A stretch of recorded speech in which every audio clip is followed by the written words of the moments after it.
Hey, I'm Josh Raine. I'm Executive Chef at Tetsuya in Sydney.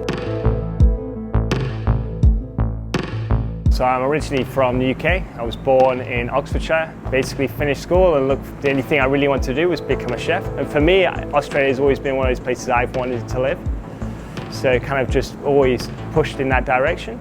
So luckily came over into Brisbane, started working at a restaurant called Urbane 4 years later, and then got a call to come down to see Tetsuya, and here I am. So my main role here is to basically look after the team, help develop new dishes with Tetsuya, and keep it evolving basically. At Tetsuya we focus on a lot of Japanese cooking techniques with a little bit of French technique as well. So it's kind of taking the best of both worlds, especially with the beef. We use a lot of the bincho and all the yakitori grills, finishing on fire, and for the finishing of techniques we use French, so more the delicate finishing. Over the 30 years the menu's kind of adapted to the market, so instead of just having one menu now we almost have three. So we have 3 different dining rooms. We have the main, the small and the bar. So here at Tetsuya we change the menu with the seasons.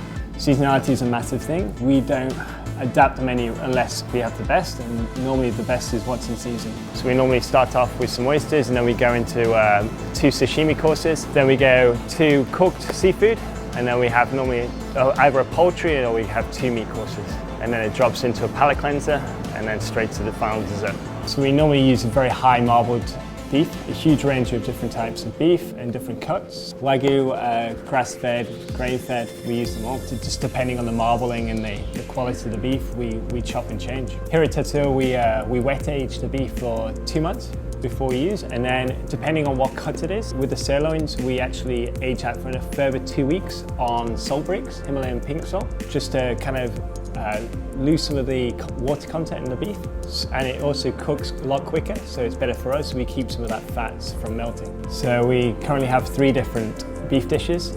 We serve it in 3 different dining rooms. So we have a dish on at the moment. It's Ranger Valley Black Onyx short rib.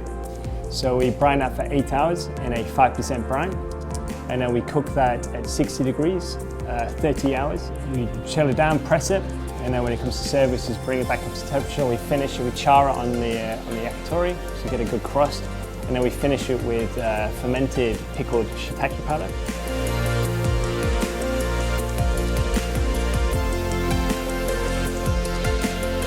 We also have a Miura Station Wagyu sirloin. It's quite a unique product because it's fed chocolate for the last 4 months. The beef is more nutty than normal. It's richer. We finished that on the coals, so a little bit smoky. And then over the top we have a ponzu jelly, and it's kind of like a veil, so we sit it over the top. We flash it over the grill, so it kind of sits right over the top, so it kind of cuts through that fat. And then just to kind of give it another little pop, we have a marigold leaves. It's kind of almost citrus, breaks up the fat as well because it is such a high marbled beef. We also have on the menu Cape Grim grass-fed tenderloin. So this is when we bring in a miso butter. So this is a chicken stock reduced, monteed some butter in there, and then finished with a sweet miso. I would like to thank the farmers because you guys put in so much hard work and passion. It actually makes my job easier because you're giving me such an amazing product. So all your hard work doesn't get lost in this. We applaud you for doing such an amazing hard job. So thank you so much for incredible product.